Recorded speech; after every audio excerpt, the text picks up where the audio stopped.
Welcome to Bihar matters. आज के इस लेक्चर में सभी विद्यार्थियों का स्वागत है। हाँ, आज हम एक बहुत ही महत्वपूर्ण विषय पर बिल्कुल।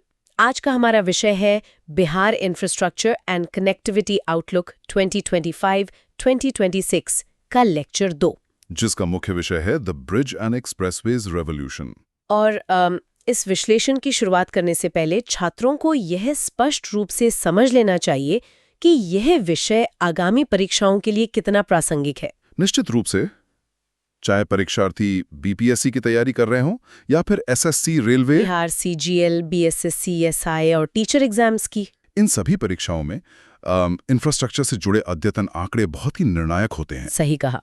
और इसीलिए आज का ये सत्र पूरी तरह से अकादमिक, अधिकारपूर्ण और परीक्षा उन्मुख रखा गया है। हमारा उद्देश्य सिर्फ तथ्यों को गिनाना नहीं है, मतलब उनके पीछे के भौगोलिक और आर्थिक कारणों का विश्लेषण करना है। तो चलिए इस पूरे विषय को विस्तार से समझते हैं। अगर हम वर्तमान परिदृश्य को देखें तो एक सबसे अहम तथ्य सामने आता है। देखिए, वो तथ्य ये है कि बिहार वर्तमान में भारत के किसी भी अन्य राज्य की तुलना में गंगा नदी पर सबसे अधिक पुलों का निर्माण कर रहा है। ये अपने आप में एक बहुत बड़ा ढांचागत बदलाव है। बिल्कुल। और गंगा कनेक्टिविटी के इसी विषय में जो सबसे पहला प्रमुख प्रोजेक्ट आता है वो है ओंटा सिमरिया ब्रिज, जो कि बेगूसराय में स्थित है। अगर हम इसके तकनीकी पहलुओं पर ध्यान दें तो विद्यार्थियों को नोट करना चाहिए कि यह एक 6 लेन चौड़ा पुल है। हाँ, 6 लेन चौड़ा और 8.15 किलोमीटर लंबा। और हमारी अद्यतन जानकारी के अनुसार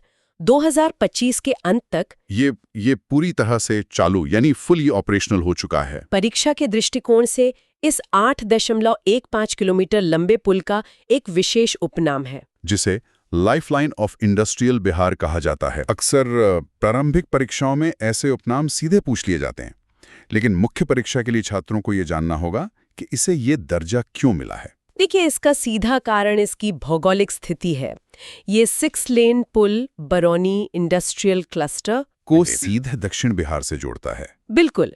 बरौनी दशकों से एक प्रमुख औद्योगिक केंद्र रहा है, लेकिन माल ढुलाई में हमेशा एक बाधा रही है, जिसे ओंटा सिमरिया पुल हमेशा के लिए समाप्त कर देता है। यह एक बहुत ही प्रामाणिक उदाहरण है जिसे छात्र मुख्य परीक्षा में इस्तेमाल कर सकते हैं। इसी कड़ी में जो दूसरा सबसे महत्वपूर्ण प्रोजेक्ट है वो है दीघा सोनपुर ब्रिज। परीक्षार्थियों को यह ध्यान रखना चाहिए कि ये भी एक 6 लेन का पुल है, जो मौजूदा जेपी सेतु के बिल्कुल समानांतर यानी पैरेलल बनाया जा रहा है। जेपी सेतु पर बढ़ते दबाव को देखते हुए यह एक रणनीतिक कदम है, और फरवरी 2026 का जो अपडेट है, हाँ, वो अपडेट बहुत महत्वपूर्ण है। फरवरी 2026 तक इस पुल का 75% सुपर स्ट्रक्चर पूरा हो चुका है। अब यहाँ अंग्रेजी और हिंदी दोनों माध्यम के छात्रों को ये सुपर स्ट्रक्चर शब्द बहुत स्पष्ट रूप से समझ लेना चाहिए, क्योंकि तकनीकी शब्दावली परीक्षा में सीधे आ सकती है। तो एक सिविल इंजीनियरिंग के नजरिए से हम सुपर स्ट्रक्चर को कैसे परिभाषित करेंगे? बहुत ही सरल शब्दों में, किसी भी पुल के मुख्य रूप से 2 भाग होते हैं। एक जो पानी या जमीन के नीचे नींव का काम करता है, जिसे हम सबस्ट्रक्चर कहते हैं। सही। और दूसरा पिलर के ऊपर का वो मुख्य ढांचा जिस पर सड़क बनती है और वाहन चलते हैं। इसी ऊपरी हिस्से को सुपर स्ट्रक्चर कहा जाता है। और गंगा जैसी तेज बहाव वाली नदी पर इसका 75% कार्य पूर्ण होना एक बहुत बड़ी तकनीकी उपलब्धि है, और विद्यार्थियों के लिए यहाँ एक और डेटा पॉइंट याद रखना आवश्यक है। बिल्कुल।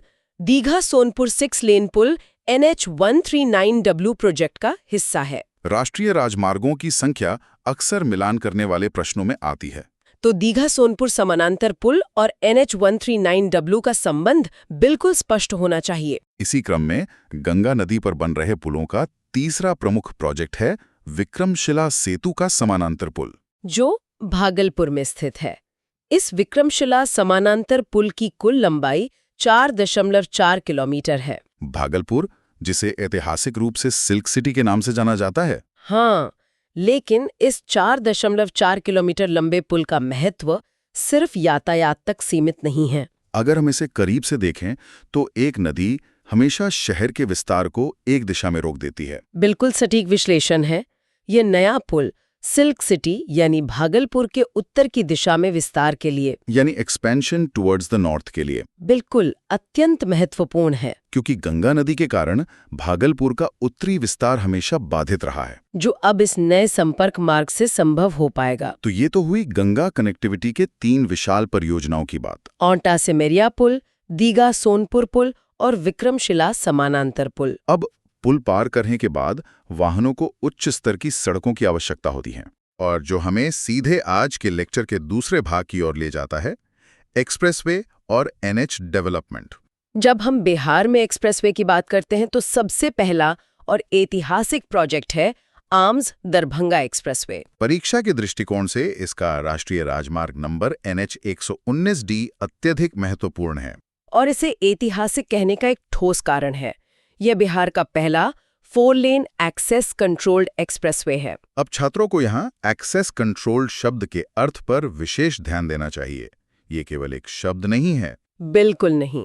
एक साधारण राजमार्ग और एक्सेस कंट्रोल्ड एक्सप्रेसवे में बहुत अंतर होता है। साधारण राजमार्गों पर कोई भी वाहन बीच से सड़क पर आ सकता है, जिससे गति धीमी होती है, लेकिन एक्सेस कंट्रोल का अर्थ है कि पूरी सड़क के दोनों ओर बैरिकेडिंग होती है। इसमें प्रवेश और निकास केवल कुछ निर्धारित स्थानों से ही किया जा सकता है, जिन्हें इंटरचेंजेस कहा जाता है। यह वाहनों की उच्च गति सुनिश्चित करता है। और NH 119D की वर्तमान स्थिति की बात करें तो फरवरी 2026 के आंकड़ों के अनुसार इसका आमस से शिवराम सेक्शन 90% तक पूरा हो चुका है।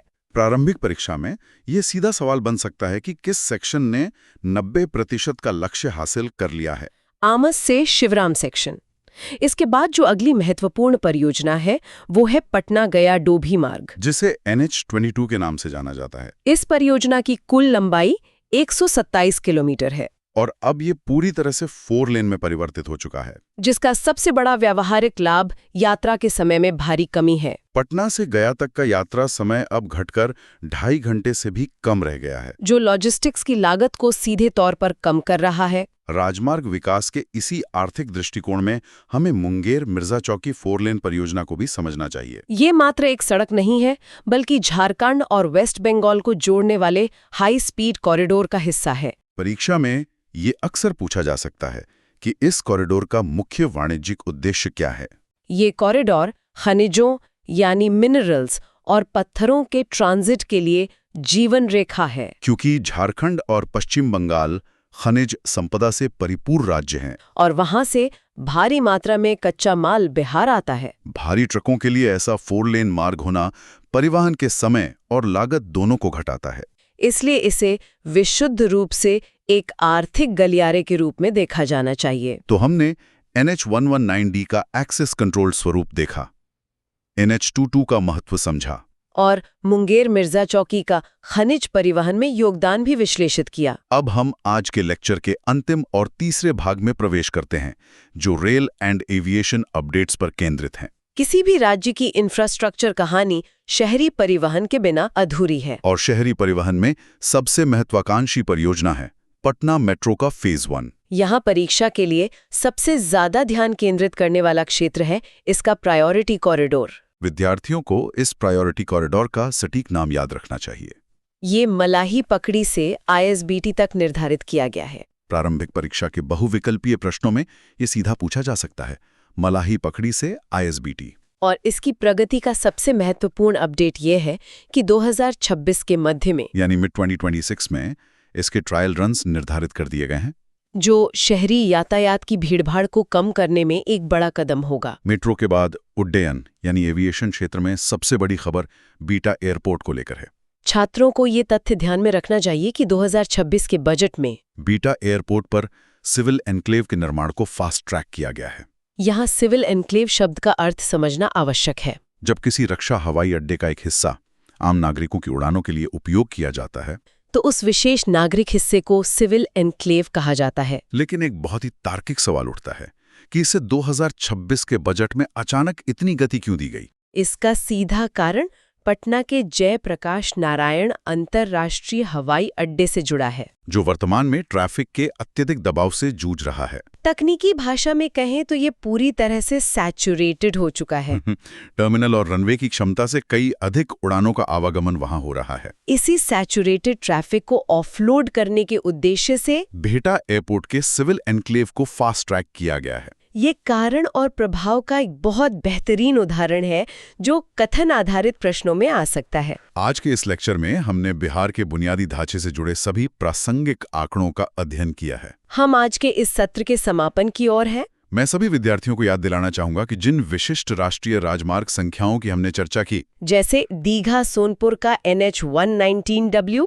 और आमस दरभंगा का NH-119D, और पुलों के जो विशेष दर्जे हैं जैसे ओंटा सिमरिया का लाइफलाइन ऑफ इंडस्ट्रियल बिहार, साथ ही पटना मेट्रो का मलाही पकड़ी से ISBT कॉरिडोर है। इसलिए सभी परीक्षार्थियों को सलाह दी जाती है कि वे इन सभी की पॉइंट्स का अच्छे से रिवाइज करें। इस लेक्चर को समाप्त करने से पहले मुख्य परीक्षा की तैयारी कर रहे विद्यार्थियों के लिए एक विश्लेषणात्मक प्रश्न है।